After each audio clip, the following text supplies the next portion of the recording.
Okay, namaste.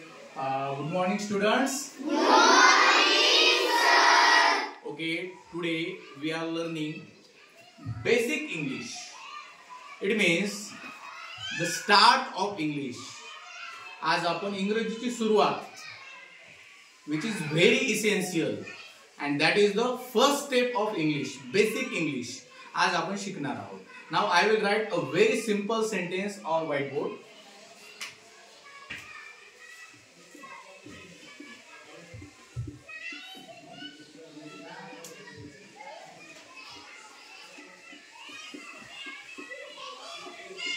Okay, who will read this sentence?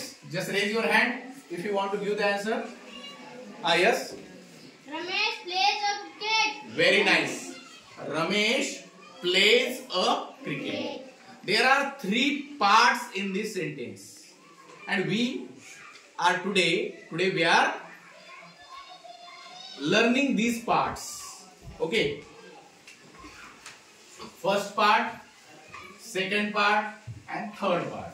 These are the 3 parts of this sentence. One by one, we will understand each and every part. This is the first part, which is called subject.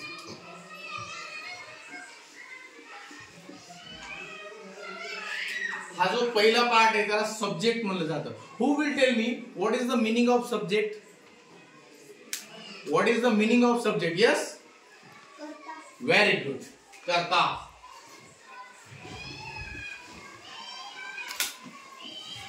कर्ता कोणाला म्हणायचं? माझ्याकडे सगळ्यांनी लक्ष द्या.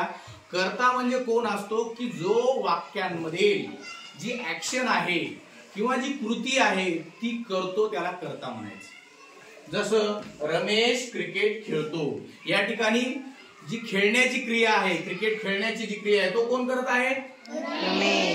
रमेश. त्यामुळे रमेश या वाक्याचा कोण झाला? कर्ता. इंग्लिश मध्ये असं म्हणता येईल subject carried out on action. म्हणजे सब्जेक्ट जो आहे तो काय करतो? ऍक्शन कॅरी करत असतो, त्याच्यामुळे त्याला आपण कर्ता म्हणत असतो. आता दुसरा जो पार्ट आहे तो आहे verb. Who will tell me what is the meaning of verb? Just raise your hand. Yes? Yes, क्रियापद.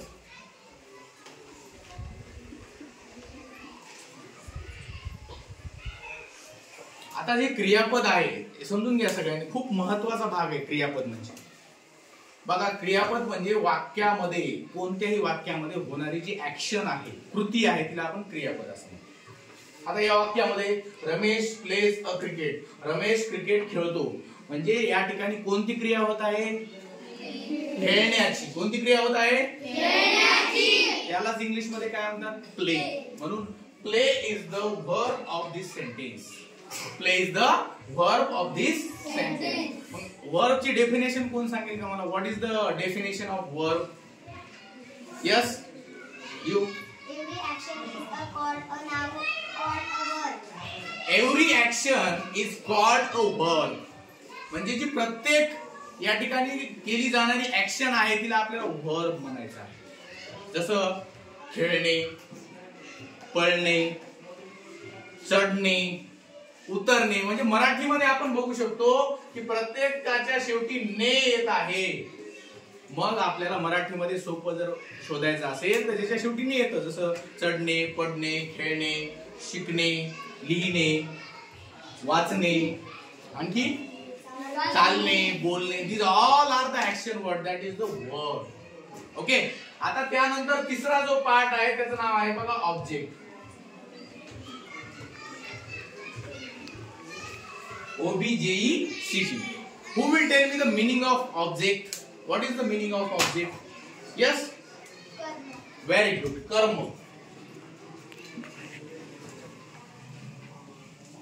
बघा, आता ऑब्जेक्ट खूप इंटरेस्टिंग आहे हा, तो समजून घ्यायचा आहे आपल्याला. बघा, ज्याच्यावर क्रिया होते त्याला कर्म म्हणायचं. म्हणजे या ठिकाणी रमेश खेळतो आणि ही खेळण्याची क्रिया कशावर व्हायली? मोठ्याने सांगा, कशावर व्हायली? क्रिकेट वर होत आहे. जर मी असं म्हणलं असतं या ठिकाणी रमेश प्लेज व्हॉलीबॉल, तर मग या ठिकाणी ऑब्जेक्ट काय झाला असता? व्हॉलीबॉल झाला असता. म्हणजे ज्याच्यावर क्रिया होते तो आपल्याला ऑब्जेक्ट म्हणायचा आहे. म्हणजे ऑब्जेक्टची आपल्याला डेफिनेशन कशी सांगता येईल बघा. Object is that thing who receive an action, ज्याच्यावर ऍक्शन होते आणि तो रिसीव्ह करतोय. म्हणजे खेळण्याची ऍक्शन कोण रिसीव्ह करतोय या ठिकाणी? क्रिकेट रिसीव्ह करतोय. That's why the cricket is object of this sentence. There are 3 main parts of sentence: subject, verb and object, because these things make a meaningful sentence. याच्यामुळे आपल्याला एक मिनिंगफुल सेंटेन्स तयार होतं. आणि बघा इंग्रजीची जी स्ट्रक्चर आहे ते सुद्धा S plus V plus O असंच आहे. S plus V plus O. मराठीचं स्ट्रक्चर असं नाहीये. मराठीचं स्ट्रक्चर आहे बघा. आता आपण याचाच अर्थ जर बघितला आपण काय, रमेश क्रिकेट खेळतो. आता हे मराठी सेंटेन्स आहे बघा. रमेश क्रिकेट खेळतो. रमेश काय आहे याच्यामधला? सब्जेक्ट. काय रमेश याच्यातला? सब्जेक्ट. क्रिकेट काय याच्यामधला? क्रिकेट काय आहे? It is not verb. बघा इथं तुम्ही चुकता. The structure of English and the structure of Marathi is different. आणि मला ते समजून सांगायचं तुम्हाला. बघा या ठिकाणी सब्जेक्ट रमेश आहे, क्रिकेट हा ऑब्जेक्ट आहे आणि खेळणे काय आहे? म्हणजे इंग्लिशचा जो पॅटर्न आहे तो आहे S plus V plus O आणि मराठीचा जो पॅटर्न आहे तो S plus O plus V. That is the difference between English and Marathi structure. आज बेसिक गोष्टीमध्ये ही गोष्ट खूप बेसिक आहे आणि ती आपल्याला समजून घ्यायची आहे. आता आपल्याला जे सेंटेन्स आहे त्या सेंटेन्स मधले फक्त हे 3 महत्वाचे 3 भाग बघितले आपण.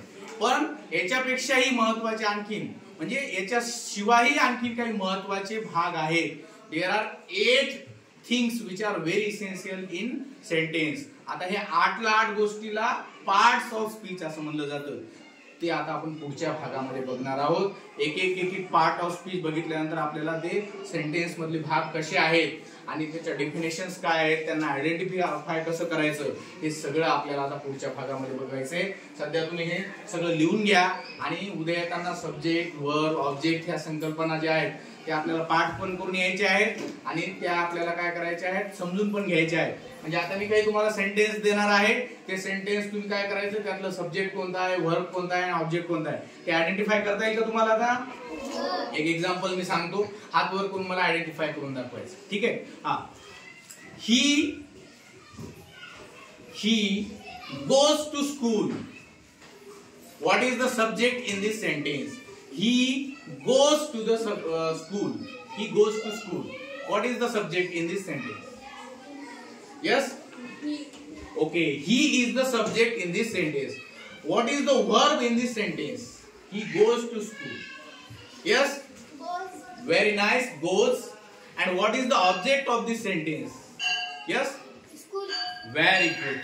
In this way, you can identify subject, verb, object. Now I will give you some sentence. So tomorrow, identify the subject, verb and object. This is the homework for you. Thank you so much.